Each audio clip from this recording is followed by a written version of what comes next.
13세기 중반 로마 교회는 서유럽이 야만인들로부터 해방될 수 있게 적극 도왔다. 기독교는 전례 없이 눈부신 성장을 이룩했다. 그러나 교회가 종교 재판을 시작하면서부터 성장의 뒤안길에 서서히 어두운 그림자가 드리워졌다. 당시는 교회와 국가가 끊임없이 대립하던 시대였다. 성직자들은 기독교 신자들이 이단에 빠지는 걸 막는 것이 자신들의 임무라고 믿었다. 종교 재판이 시작된 지 50년 후 스페인 아라곤 왕국의 베드로 왕은 이렇게 선언했다. 십자군의 적과 기독교 율법을 어긴 자들은 우리의 적이요 우리 왕국의 적이다. 따라서 그들을 처형시켜야 한다.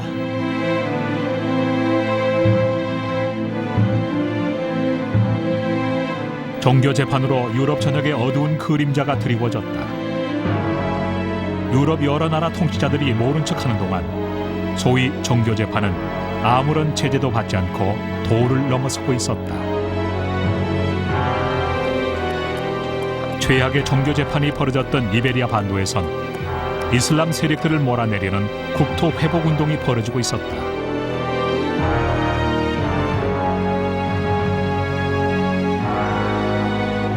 (15세기) 중반 그라나다를 제외한 이베리아 반도 전역에서 이슬람 세력이 모두 쫓겨났다. 그러나 1469년 아라곤의 페르난도 2세와 카스티아의 이사벨 1세가 결혼하자 그라나다의 운명도 끝이 났다. 둘의 결혼과 동시에 아라곤과 카스티아 두 왕국이 통합되어 현재 스페인인 에스파냐 왕국이 성립된 것이다.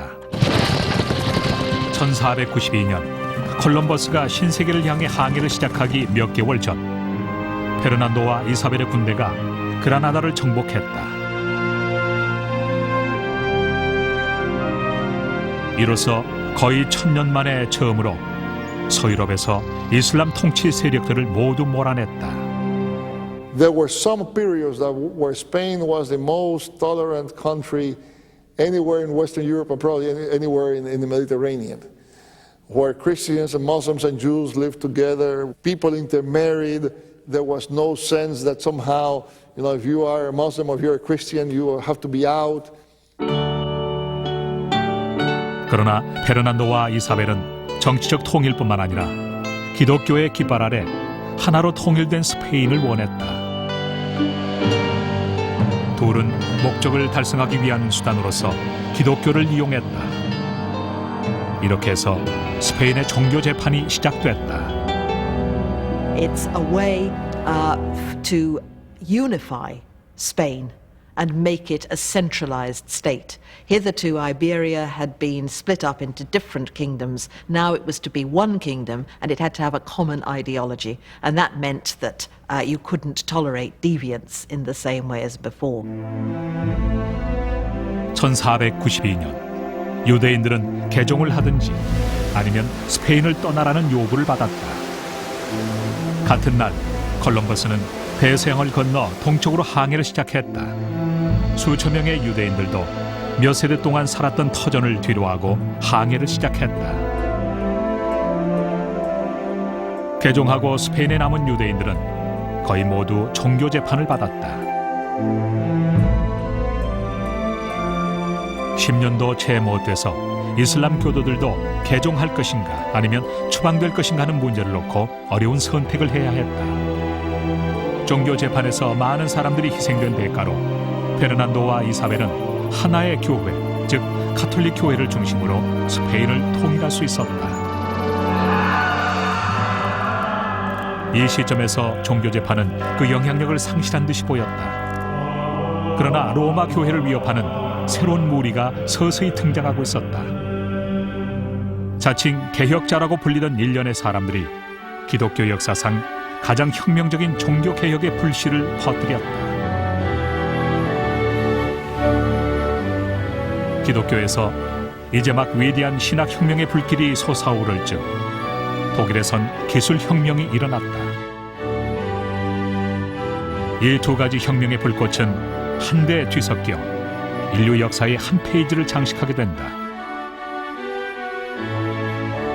15세기 중반 독일의 마인츠시에서 구텐베르크는 근대 활판 인쇄기를 발명했다.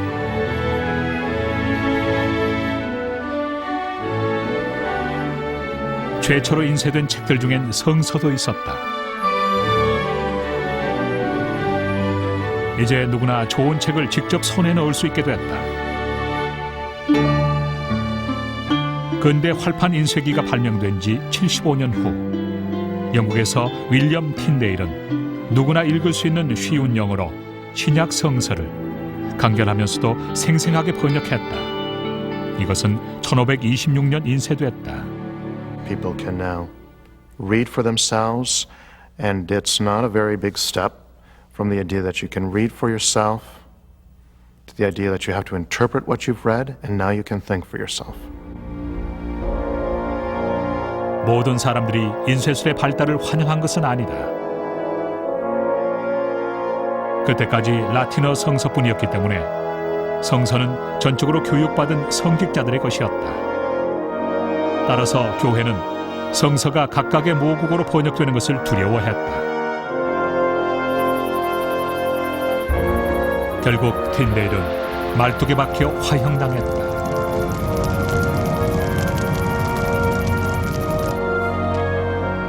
틴데일의 성서 번역본은 성직자들에 의한 지식 독점 시대의 종말을 고한 것이었다.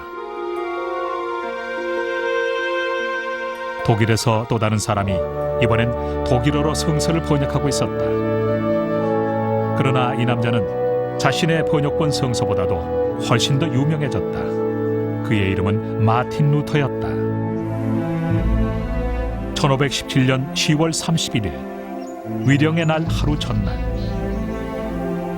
교구 사제이자 대학 교수였던 마틴 루터는 독일의 작은 마을 비텐베르크에 있는 교회 문 앞에 다다랐다.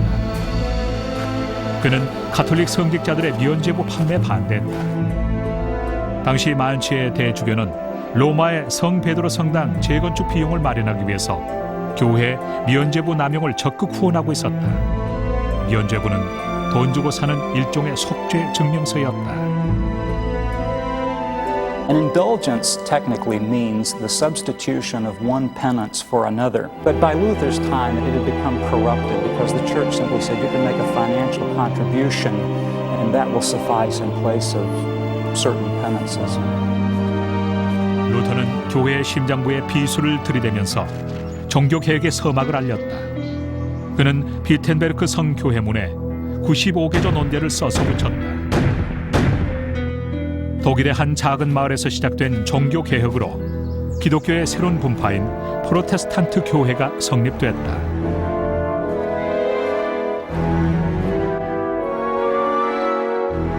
나중에 루터는 하나의 교회를 분열시킴으로써 서구 문명의 본질을 위협했다는 비난을 받았다. How do you hold together something as diverse as Europe? You held it together by a common Christianity. That's the reason why any break in that common Christianity is greeted so ferociously, because it's not merely a disruption of faith and not merely a disruption of society. It's a kind of undercutting of civilization. 교회 의식을 속속들이 조사할수록 루터는 더 많은 모순점을 발견했다. 1517년부터 루터는 교회를 신랄하게 비판하는 일련의 책들을 출판하기 시작했다. 그는 교황을 그리스도의 적이라고 불렀다. This would be the same thing as someone coming to you today and saying, I think the presidency of the United States is an abomination. I think we should abolish the Supreme Court, get rid of Congress, and we should have a dictator or something like this. I mean, you're going completely upsetting the established order of things. It's shocking. It's unthinkable. 루터의 충격적인 비판에 대응해서 교황 네오 10세는 즉시 루터의 95개조 논제를 비난하는 칙령을 발표하고 60일 안에 처리하지 않으면 파문될 것이라고 위협했다. 루터도 자기 식대로 대응했다. 교황은 불손하고 불경스러우며 무지하고 뻔뻔스럽고 위선으로 가득한 거짓말쟁이이다. 한마디로 교황은 사탄이며 그리스도의 적이다. 놀라울 것도 없이 루터는 파문됐다. 그러나 독일법에 따라 루터는 재판을 받아야 했다. 카를 5세는 교황이 이단자 루터를 화형시키라고 요구하자 호름스시 국회에서 청문회를 열기로 했다. 스페인 출신의 젊은 왕 카를 5세는 2년 전 신성 로마 제국의 황제로 선출됐다. 루터 추종자들의 수가 급격하게 불어나면서 교회를 위협하는 것에 그치지 않고 국가의 안정을 위협하는 요인이 됐다. 청문회에서 카를 5세가 루터에게 다시 한번 굴복할 것을 요구하자 루터는 역사상 길이 남을 유명한 답변을 했다. 오직 성서에 의한 것이 아니면 나는 그 어떤 주장도 철회할 수 없습니다. 양심에 어긋나는 행동은 올바르지도 안전하지도 않습니다. 주님이 도와주실 것입니다. 루터는 끝내 파문됐다. So Luther leaves the Diet of Worms and excommunicated an outlaw in violation of the law of the empire and who may be in fact arrested or killed without any legal rights whatever. It's the most dangerous moment in Luther's life. 루터는 절친하게 지내던 선제후 프리드리히의 비호 아래 바르트부르크 성에서 얼마간 숨어 지낼 수 있었다. 그러나 종교 개혁은 이미 시작됐다. I think the Reformation is absolutely an idea whose time has come. It's a 16th century way of being Christian. It was beginning that process of building a modern society, as a kind of civilization that was absolutely unprecedented in world history, with an entirely different economic base, and that would give the West complete power and ultimately world hegemony. This was beginning in the 16th century, and once you've got major changes in society, you cannot be religious in the same way again. 루터가 주장한 종교 개혁의 핵심은 오직 예수에 대한 믿음을 통해서만 구원을 받을 수 있다는 것이다. 루터는 선행과 속죄를 통해서 구원을 받을 수 있다고 하는 1000년 이상 지속된 교회 전통에 반대했다. 대신 기독교 신자들은 오직 신앙으로만 구원받는다고 주장했다. 보통 사람들의 힘이 매우 미약했던 시대에 오직 신앙으로서만 구원을 받을 수 있다는 것은 서방에서 가장 중요한 사상인 개인주의의 등장을 의미하는 것이었다. I don't think Luther cares one bit about fitting into the cosmos. Luther is about what about me? And how can he resolve this problem? He says, if I believe, I am saved. 그러나 루터의 새로운 사상에서도 한 가지 심각한 문제가 도사리고 있었다. 만약 구원이 예수에 대한 믿음으로만 가능하다면 사람들이 윤리, 도덕에 관심을 둘까? 아니면 도덕적으로 혼란한 사회로 전락하는 것은 아닐까?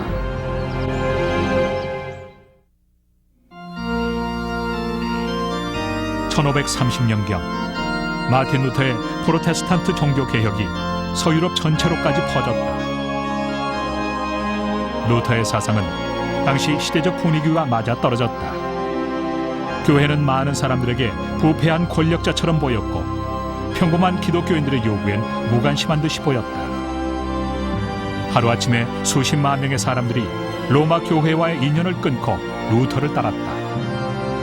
바야흐로 전 유럽의 종교개혁의 깃발이 휘날렸다.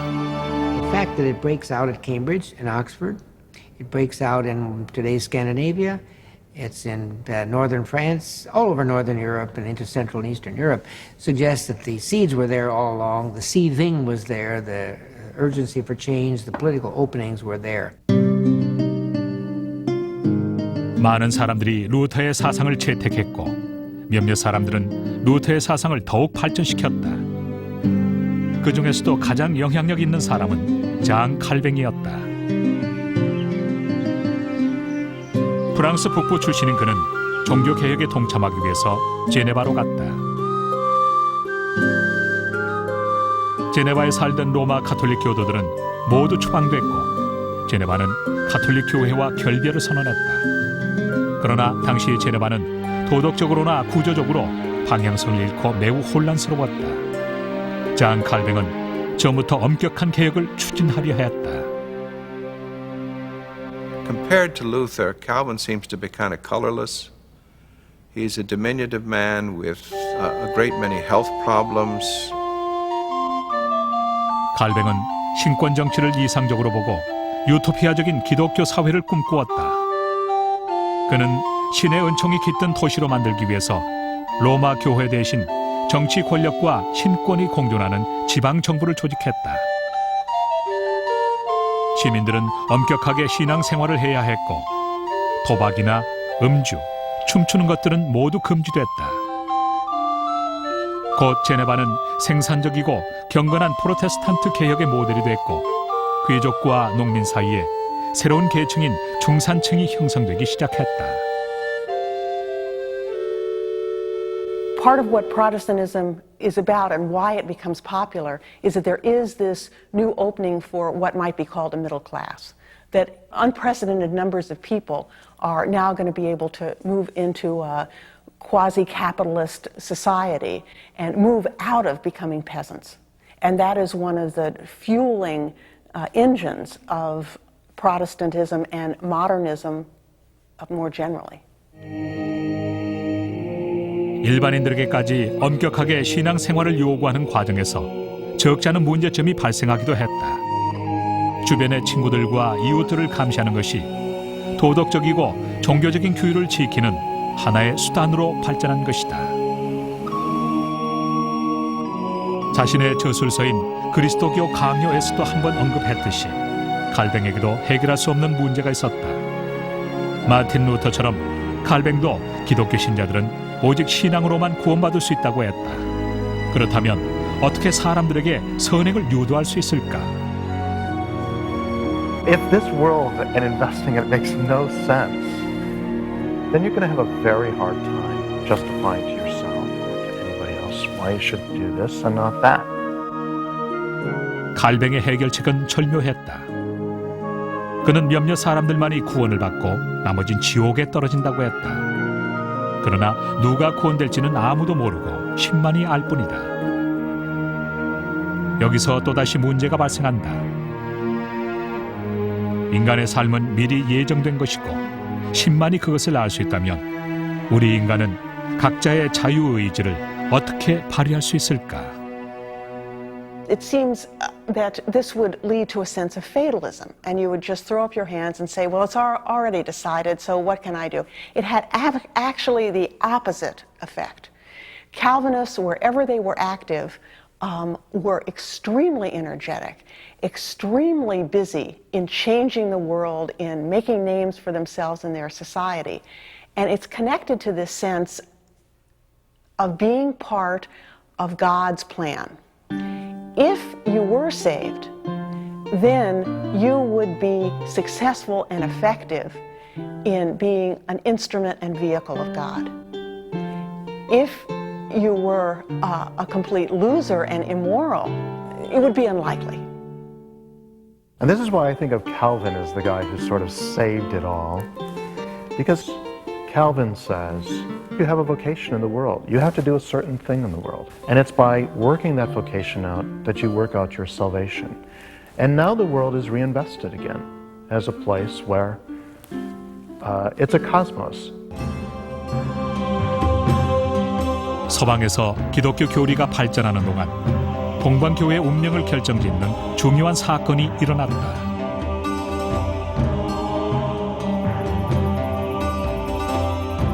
외국의 침략자들이 동방 기독교의 중심지인 콘스탄티노플의 성벽을 넘은 것이다. 운명이었을까? 아니면 사악한 인간성이 표면에 드러난 것일까?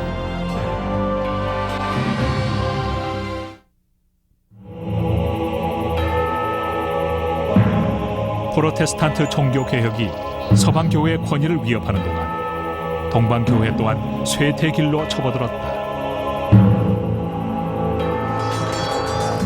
수세기 동안 이슬람 세력의 확대로 동방 제국의 영토는 계속 줄어들고 있었다. 1400년경 콘스탄티노플을 제외하고는 거의 남아있지 않았고 콘스탄티노플도 서유럽의 제4차 십자군 원정의 여파로 황폐된 상태였다. 1453년 오스만 투르크 제국의 술탄 메메드 2세가 콘스탄티노플을 점령했다. 오스만 투르크 제국의 술탄이 종교 관용 정책을 펴었지만 기독교인들은 피지배 민족으로 전락한 것이다. Many of the common saints and personalities of Christianity and Judaism are named in the Quran and are much appreciated. They were not required, as were pagans, to forcibly convert to Islam. Nevertheless, they were very clearly second-class citizens. 터키의 지배를 받던 기독교인들은 무거운 세금을 물어야 했기 때문에 이슬람교로 개종하라는 유혹을 물리치기 어려웠다.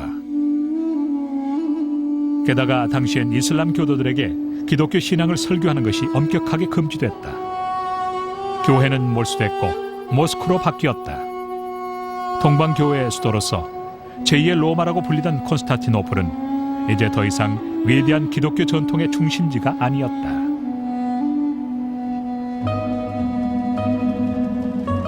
콘스탄티노플에서 기독교의 불씨가 사그라지자마자 1600km 떨어진 곳에서 기독교의 새로운 불꽃이 타올랐다. 이제 모스크바가 동방교회의 새로운 중심지로 떠오른 것이다. 강력한 기독교 왕국으로 거듭난 모스크바가 제3회 그리고 최후의 로마를 자청하고 나섰다.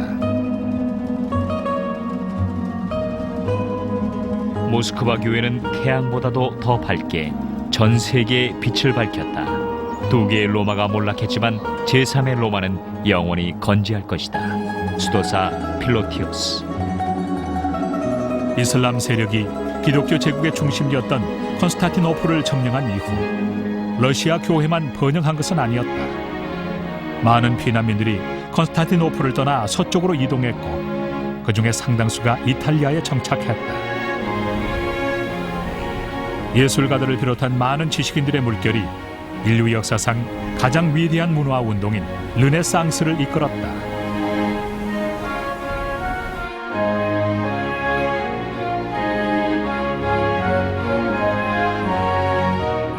예술,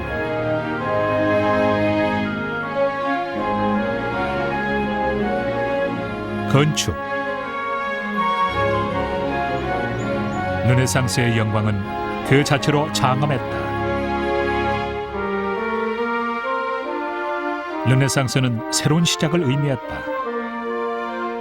교황 율리우스 2세는 예술가들을 보호하고 장려함으로써 위대한 예술 작품이 탄생할 수 있는 터전을 마련했다.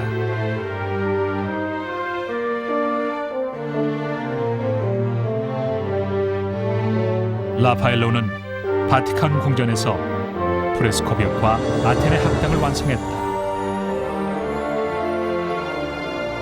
미켈란젤로는 시스티나 성당의 천장 그림을 그리기 시작했다. 천재 화가였지만 비관적이고 성마른 성격의 소유자였던 미켈란젤로는 그림을 재촉하는 교황과 여러 번 충돌했다. 둘 사이의 갈등이 심할 때는 교황이 미켈란젤로를 단두대에 세우겠다고 위협하기까지 했다. 미켈란젤로는 꼬박 4년 동안 매달려 시스티나 성당의 천장화를 완성했다. 이것은 인류 역사상 가장 격조 높은 위대한 예술 작품으로 남았다.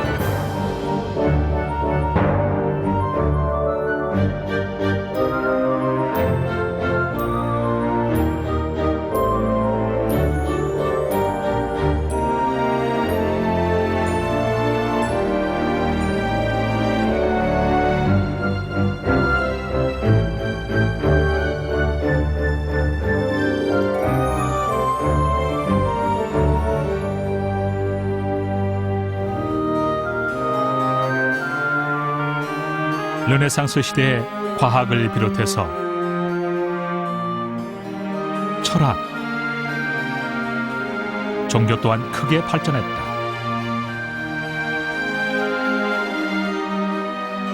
이 모든 발전을 뒷받침했던 것은 그리스 로마의 고전 문화였다. 기독교 제1천년기가 끝날 무렵 야만족의 침입으로 유럽이 암흑 속에 빠져들면서 잃어버린 것들이었다. 그러나 스페인에선 고대 그리스의 찬란한 문화가 이슬람 학자들에 의해서 그대로 보존됐다. 수학, 천문학, 식물학, 역사, 철학, 그리고 법학이 스페인에서 크게 발달했다. 이슬람의 지배를 받는 동안 스페인 왕국은 크게 번영했고 세련된 문화가 발달했다. 스페인에 살던 무어인 스탠리 레인풀. 아이러니컬하게도 암흑시대의 한 줄기 빛을 발하듯 스페인에서 고전 문화를 유지시키고 발전시킨 바로 그 사람들이 1492년을 전후해서 모두 쫓겨났다.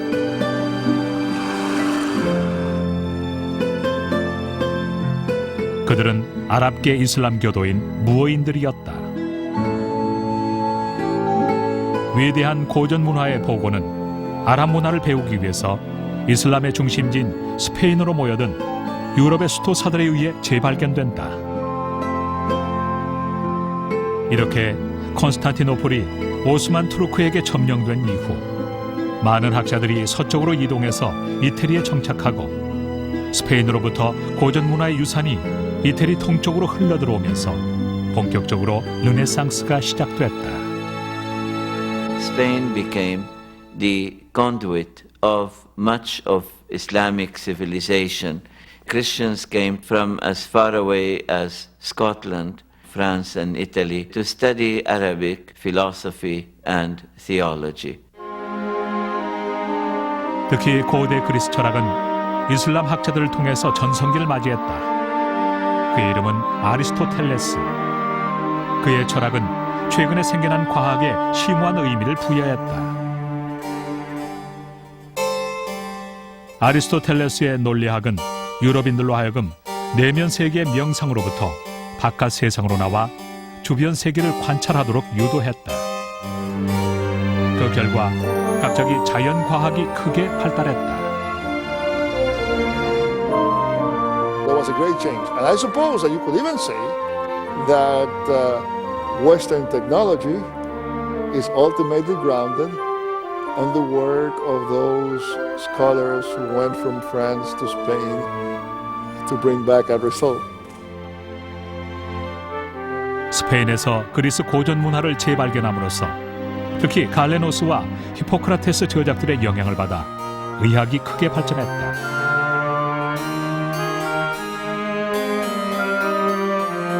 레오나르도 다빈치와 베살리우스 같은 과학자들의 노력으로 인체를 체계적으로 해부할 수 있게 됐다. 해부학은 오랫동안 종교의 영향으로 금지되어 왔던 것이다. 해부학이 발전하면서 외과도 과학으로 자리 잡을 수 있었다. 의학계의 루터라고 불리던 파라셀수스는 최초로 화학과 의학을 결합시킴으로써 현대의학이 비약적으로 발전할 수 있는 터전을 제공했다.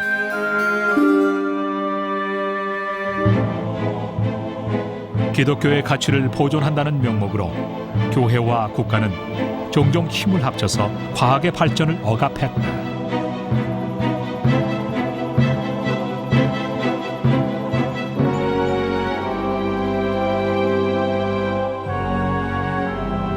그러나 교회와 국가는 당시 유럽 전역을 휩쓸었던 부와 권력과 영혼을 위한 전쟁에 더 많은 관심을 보였다. 인간의 탐욕에서 비롯된 권력 투쟁의 드라마는 기독교 제2천년기 동안 계속됐다. 신생국가들의 통치자들은 로마의 권력에 대항해서 프로테스탄트 종교 개혁자들과 손을 잡았다. 이 점은 특히 영국에서 극명하게 나타났다.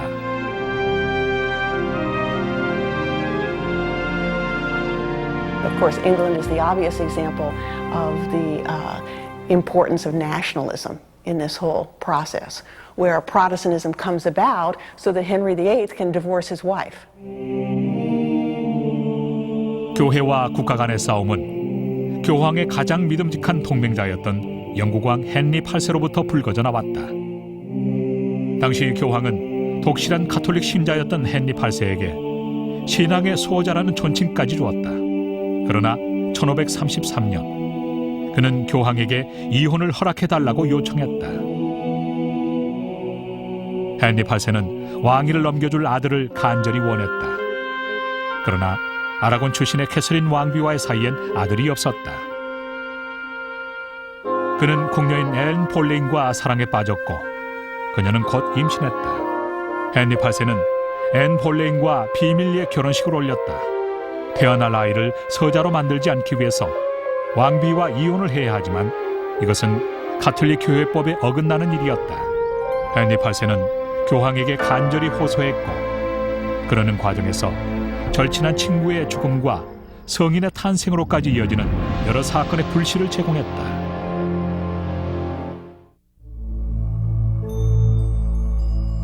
16세기 초 런던. 헨리 8세는 방금 교황 클레멘스 7세가 자신의 이혼 요청을 거부했다는 소식을 들었다. 화가 난 헨리 8세는 교황이 임명했던 캔터베리 대주교를 해임하고 다른 사람을 임명했다. 새로 임명된 대주교는 즉시 헨리 8세의 첫 번째 결혼을 무효라고 선언하고 앤 볼레인과의 비밀 결혼을 인정했다. 곧이어 교황 클레멘스 7세가 헨리 8세를 파문하는 등 밀고 당기는 교회와 국가 사이의 권력 투쟁은 계속됐다. 헨리 8세는 로마 가톨릭 교회와의 관계를 끊고 영국에 있는 모든 교회는 왕의 지배를 받는다고 천명했다. 이렇게 해서 성공회, 즉 영국 국교회가 탄생됐다. 1534년 헨리 8세는 한 걸음 더 나아가 모든 국민들에게 수장령에 맹세하라고 요구했다. 수장령은 왕이 지상에서 영국 교회의 유일한 최고 수장임을 규정한 법률이다. 왕은 지상에서 영국 교회의 유일한 최고 수장임을 규정하는 바이다. 1534년 영국 수장령.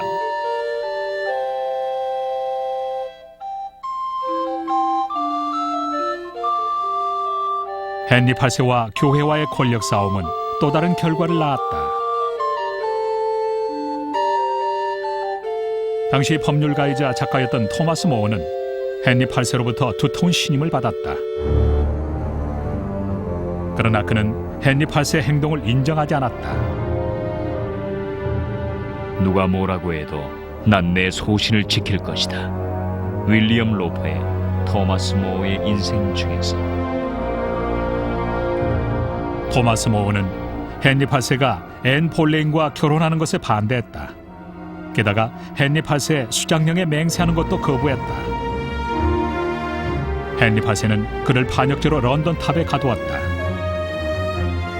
1535년 7월 6일 결국 토마스 모어는 자신의 소신을 굽히지 않고 형장의 이슬로 사라졌다.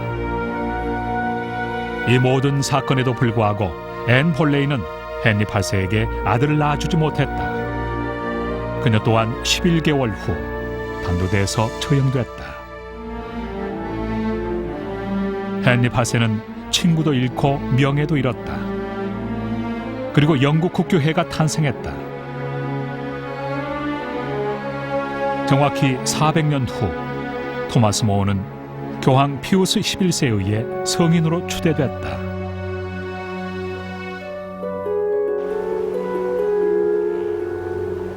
이제 더 이상 교황은 유럽의 최고 권력자가 아니었다. 그리고 가톨릭 교회는 예전처럼 유럽 대륙을 완전히 지배할 수 없었다. 16세기 중반 루터파와 칼벤파, 영국 국교회가 서유럽을 휩쓸기 시작했다. 이제 50년도 채 못 돼서 프로테스탄트가 완전히 가톨릭을 대신할 것처럼 보였다. 그러나 프로테스탄트의 갑작스런 성장도 오래가지 못했다. 1521년 대포 한 발과 함께 가톨릭 교회 내부로부터 종교개혁의 불길이 타올랐다.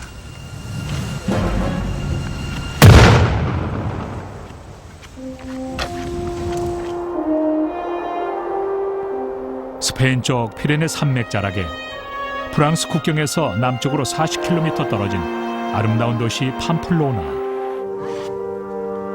이곳에선 겉으로 보기에 다른 전쟁과 별반 다를 게 없어 보이는 전쟁이 계속되고 있었다. 기독교의 발전과는 무관한 전쟁 같았다.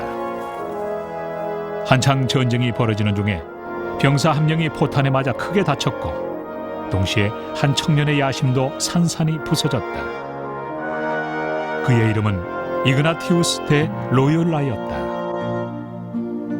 길고도 고통스러운 요양 기간 동안 로욜라는 종교 서적을 읽으며 위안을 받았다. 매일 밤 잠 못 이루던 전사는 성모 마리아의 전사로 거듭났다.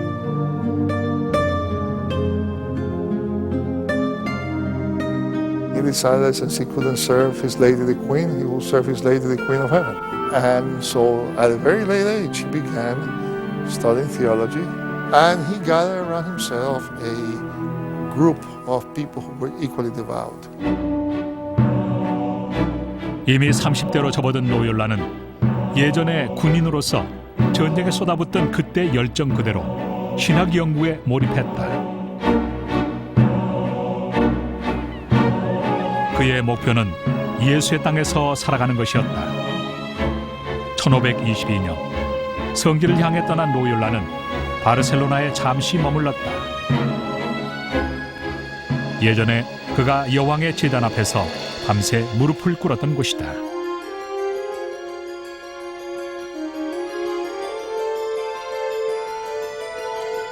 당시엔 군인으로서 당연히 해야 할 의무였다. 그러나 이제 로욜라는 칼과 단검 그리고 입고 있던 옷을 모두 벗어던지고 가난의 옷을 입었다.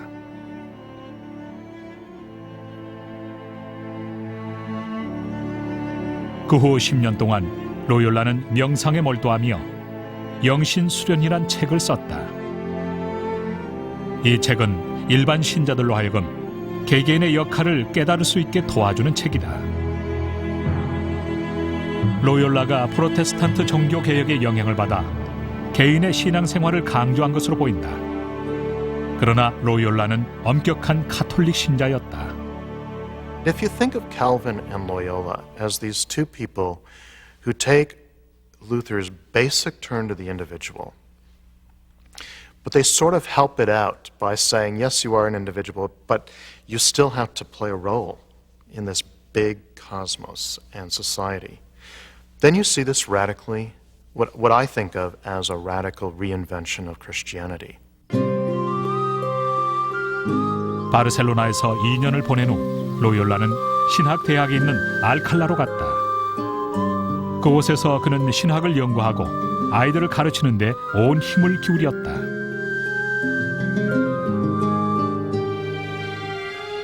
그러나 그는 설교하는 것 때문에 곤혹을 치렀다. 종교 재판에선 사제 서품을 받지 않은 사람들이 설교하는 것을 이단으로 보았다. 로욜라는 42일 동안 감옥에 갇혔고 석방된 후엔 설교하는 것이 금지됐다.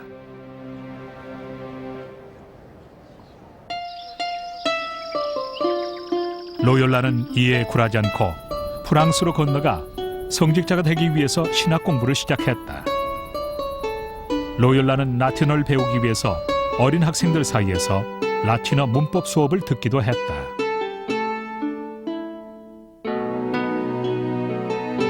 (1540년) 이그나티우스 로욜라는 예수회라고 하는 새로운 교단을 창설했다.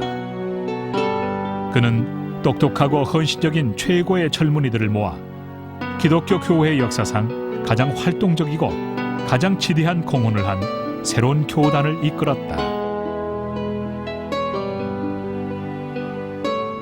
이들의 임무는 종교개혁 시기에 가톨릭 교회를 부흥시키는 것이었다.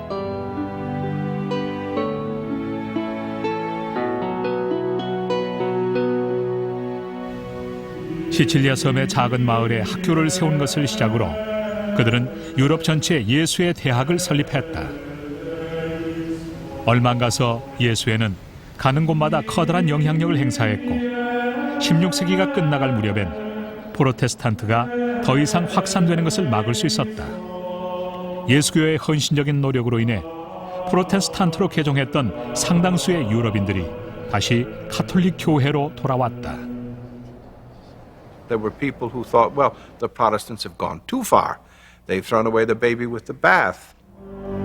One finds a period of great enthusiasm, followed by a period of second thoughts, followed even by a period of retrenchment. 모든 사람들이 복음을 듣고 개종한 것은 아니었다. 많은 사람들은 폭력 앞에서 개종을 강요받았다. 프로테스탄트 교회와 가톨릭 교회 사이의 치열한 세력 다툼에서 비롯된 종교 전쟁이 온 유럽을 휩쓸었다. The dominant notion is that the unity and peace and tranquility of society depends on a common faith. That's the glue that holds society together. And therefore, when somebody is attacking and undermining the stability of society, that is certainly going to provoke, if all other solutions fail, certainly going to provoke attempts at violent solution. 당시는 한 명의 통치자, 하나의 신앙의 바탕을 둔 시대였다. 몇 세기가 더 지나고 나서야 비로소 한 나라 안에서 다양한 종교가 허용되기 시작했다. It's a sorry thing to say, but I'm afraid if you want to know what the human race really thinks, what they really believe in, you have to ask what they're willing to kill for. And in this case, they were willing to kill for the unity of Christendom. I mean, it just sounds awful when I say it. It is awful when I say it. 100년이 넘게 유럽은 신의 이름으로 기독교인들이 기독교인들을 살해하는 종교 전쟁의 소용돌이 속에 휘말렸다. But the wars of religion are civil wars. So you have to imagine doing this to your own country. They were basically self-inflicted devastation.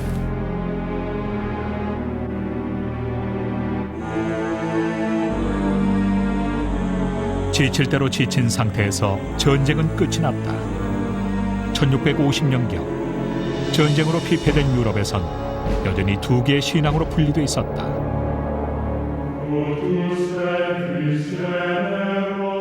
그러나 물질적으로나 정신적으로 황폐된 기독교는 로욜라가 이끄는 예수의 선교사들의 열정적인 노력으로 새로운 활로를 찾았다.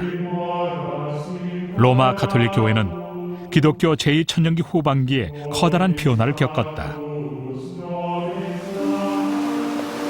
이제 기독교는 유럽을 넘어 전 세계에서 선교 활동을 시작했다.